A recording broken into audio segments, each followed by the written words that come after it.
All right. Well, thank you so much for the patience. My research explores tribal cultural heritage work and how this fits into the process of consultation between tribal and federal and state governments when an environmental project is being considered.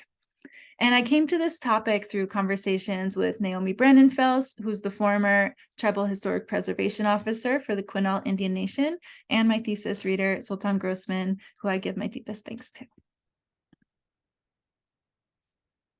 Tribal cultural heritage work deals with traditional cultural properties, and this could be archaeological sites, artifacts, built environments like a fishing village. It can also be sacred sites and landscapes that tell the story of a people. Protecting tribal cultural resources is deeply tied to the survival of Indigenous identities and lifeways. And I'm starting with a very quick foundation that tribal nations are sovereign nations. We've had in Washington state some really big legal decisions that have affirmed that, yes, tribes are equal governments to the state of Washington, and they need to be treated that way. So this is essentially the foundation of the origin of state and federal agencies consulting with the tribal government to understand what the impact of a project will be on tribal rights and interests. And there are a number of pieces of legislation that mandate state and federal agencies to do this consultation, but often agencies will just look at the impact to like salmon or tribal economies and consider that sufficient without really exploring the cultural and spiritual significance of a project to tribes. So in 2021, Governor Inslee issued Executive Order 2102, and this was an update to an old law that required state agencies to create a process of consulting with tribes on cultural resources. So my project looks at how is this new updated executive order being implemented. And I especially use the case study of the Chehalis River Basin because there's a lot happening right now to address flooding in this area. You see here a picture of a 2009 flood that shut down I-5. And this was one of the floods that led to a lot of efforts to say, okay, we got to figure out a better solution to knowing that climate change is bringing bigger flooding events for our area. The most controversial proposal for how to address this was a dam. It was called a flood retention expandable facility that did not have any power generating. It was simply to mitigate flooding to I-5. And yes, this flood would not only, or dam, it would not only harm the spring Chinook salmon run, but it would also flood a sacred site of deep importance to the Quinault Indian Nation and the Chehalis tribes, known as Rainbow Falls, as well as a number of other cultural resources in the watershed. First of all, it's wild that we're considering putting in a dam when we're in a moment of reckoning with all the harm that dams have caused on so many of our rivers. But it's also important to note that Rainbow Falls is a creation site for both tribes. And this makes it particularly important to be considered and protected when thinking about the future of flooding in this basin. So here are some maps to give you a sense of the location. This is the Chehalis River Basin watershed. It's one of the largest in our state. And the flood proposal, I'm not sure if you can see my mouse, but you see here in pink on the right is where the dam would be placed, and Rainbow Falls is just upstream from the dam. So corresponding to this area, city of PL down here. And this is a design of what the dam would look like. The idea is this wall could be built even higher if we have bigger floods. You can see the area behind it that would be impacted. So my research questions are, what are the tensions that arise in government-to-government consultation with tribes on cultural resources? What's been the impact of Executive Order 2102?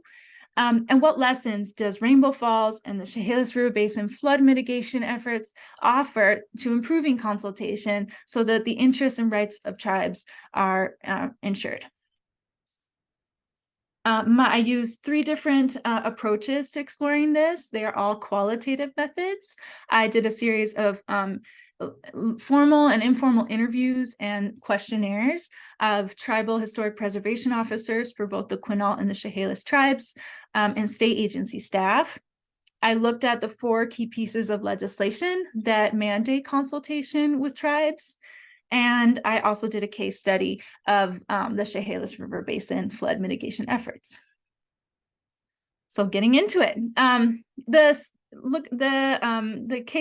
Chehalis River Basin, in the state legislature mandated that a comprehensive strategy be developed to address flooding and the restoration of salmon and lamprey, which are 2 key aquatic species of deep importance to both the Quinault and Chehalis tribes. And this is known as the Chehalis River Basin Strategy, or the Chehalis Basin Strategy. So whether a dam will be included in the final strategy will be decided by an oversight board. And this is a board that's made up of tribes, local elected officials, and farm and business representatives. But the strategy is currently on pause because we're waiting on the final environmental impact statement on the dam proposal. There was a draft environmental impact statement that came out in 2020, and this had many flaws. It particularly around cultural resources. It had a very limited analysis of what cultural resources important to the Chehalis and Quinault would be impacted. So this final environmental impact statement, it's going to, there was a lot of organizing around the draft one, and we're hoping to see some results in this final decision. And it was supposed to come out this spring, but it's currently on pause because the proponents are responding to that pushback, have decided to redesign it, and they want to come with a proposal that will have no net loss to the habitat functions, but note that cultural resources is not a function that they're considering in this redesign. And then important to note, on the right here, you see there are 3 phases to developing this strategy. And within them, there's an effort to create a plan to manage flooding and restoration without a dam. And this involves restoring the river's natural floodplain and its natural resilience to floods. These are projects that are being piloted with a lot of guidance from the tribes, and there's a lot of potential to bring back traditional land management practices. It could be a really powerful precedent for returning Indigenous practices to the land, if that is the key focus of the final strategy. The responses from my surveys and interviews had 3 main areas of feedback that I summarize in these next 3 slides. And I list them all here, but I'm only going to elaborate on a few in the interest of time. And the first theme is related to the limited understanding of what cultural resources are, how they work by state and federal agencies, as well as the public and project proponents. And a very important one is that environmental resources are cultural resources. There are many sacred plants and animals and landscapes and river functions that are part of the cultural narrative and vital to the cultures of many tribes. So this is a foundational challenge. A lot of the laws that deal with environmental protection or cultural resources try to treat them as different. So it's a challenge for consultation to bridge these 2 worldviews. But a key difference between the 2 is that cultural resources cannot be restored. Damage, flooding a sacred site, disturbing burial grounds, these are impacts that last and undermine the integrity and sacredness of a space.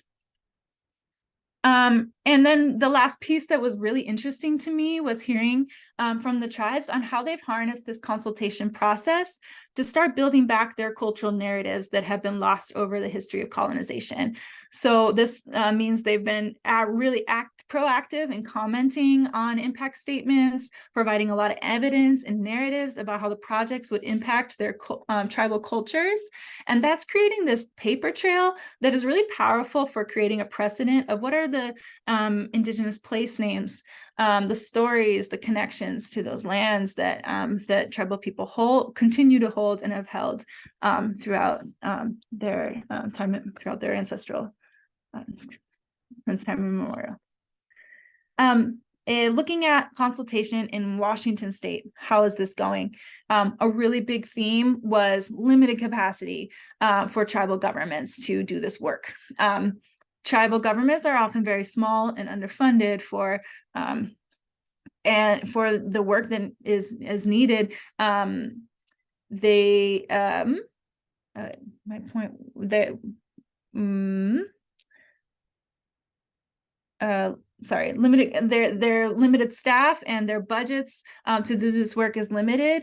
And the way these laws are structured, it's really up to the tribes to prove that these are their cultural resources. These projects will impact them. They need to be protected. There's a lot of administrative work that tribes need to do to engage in these processes. And that is a huge burden to the tribes, and there's not nearly enough funding. There's typically like maybe 1.5 people within each cultural resources team for a tribe doing all this work. And this leads to my next key point here, which is that tribes are having to adapt at a really rapid rate in this particular moment in history to build out their administrative functions, get as much legal expertise in what are the laws that they can maneuver in the protection of their rights and interests. And so there's just a lot of effort to adapt and fill out all these functions and really hope they can get it right and hold the line to the point where tribes are becoming like deep experts in the laws protecting cultural resources.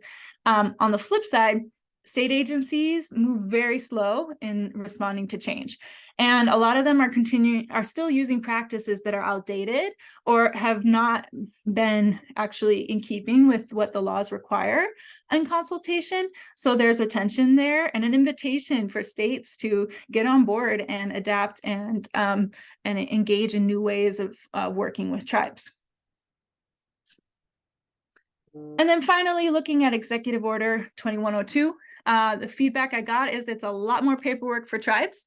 They're getting requests from schools saying, are these solar panels impacting your cultural resources?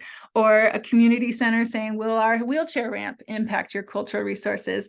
And while it's great that there's so much more thought about what is the impact of cultural resources, it's a lot of paperwork for tribes. And then on the other side, seeing more state agencies start to be proactive and engage consultation early. This is such a key piece. The conversation needs to start early when a project is being proposed and not much later. So that's a positive improvement. But ultimately, the challenge is that there are no accountability mechanisms in the laws around cultural resources. Tribes don't have veto power.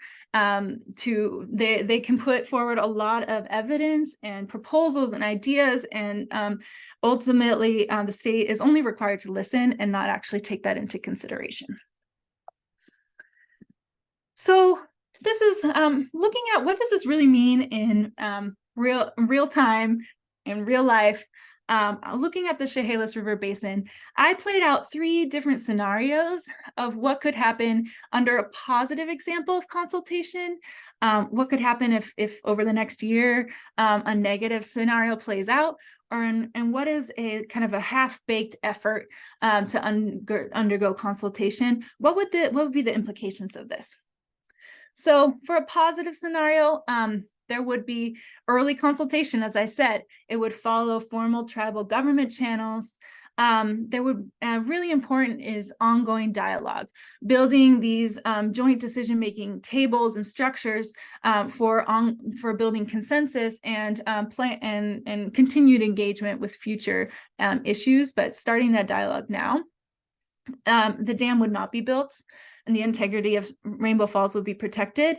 And having these spaces for conversation and early engagement is ultimately important for the peace of the community and cohesion.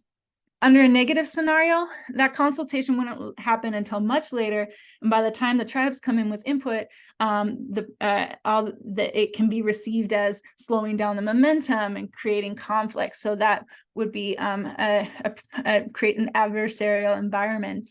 There would be a focus only on the environmental resources, not the cultural resources, and there's an environmental justice component required under the environmental impact statements, but only looking at environmental justice under the lens of race leaves out the unique and nuanced political, cultural context of tribes.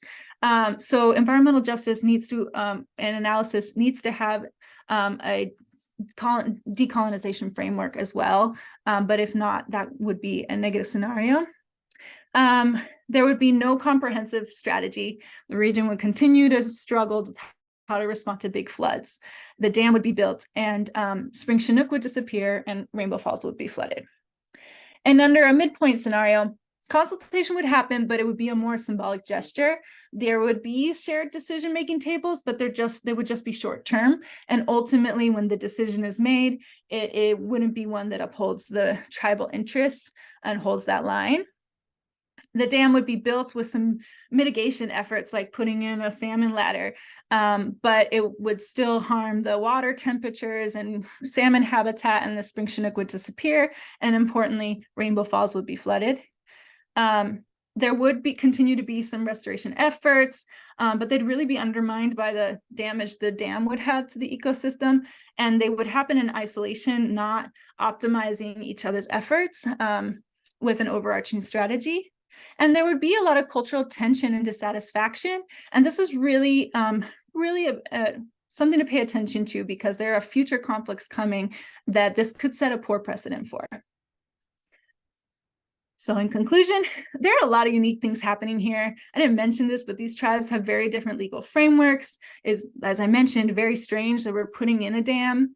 But the response to flooding in the Chehalis River Basin, because there are these boards that have a lot of different voices at the table, this could be an opportunity to really get consultation right when we're looking at cultural resources and the holisticness of the floodplain. And there's also a very high risk if this is not done. Important to note, meaningful consultation from my research, it's very clear it's not a checklist. It's a commitment of relationships, time, and resources. And compromise is not always the best outcome. At best, consultation can actually be used as a tool for tribes to assert their authority over the landscape and apply Indigenous values to landscape management.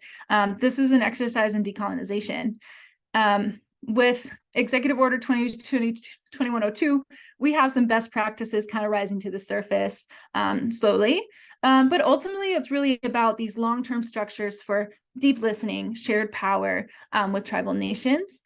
And as I said, there's some really important implications here. What happens in the Chehalis River Basin will set a precedent for a lot of the challenges that are happening right now around the expansion of renewable energy on tribal lands across the state, where it's still unknown what impact this is going to have, and tribes are scrambling to understand how renewable energy projects will impact tribal cultural resources. So this is a moment to pay attention to, a lot of opportunity and some significant challenges to be watched. So thank you very much. And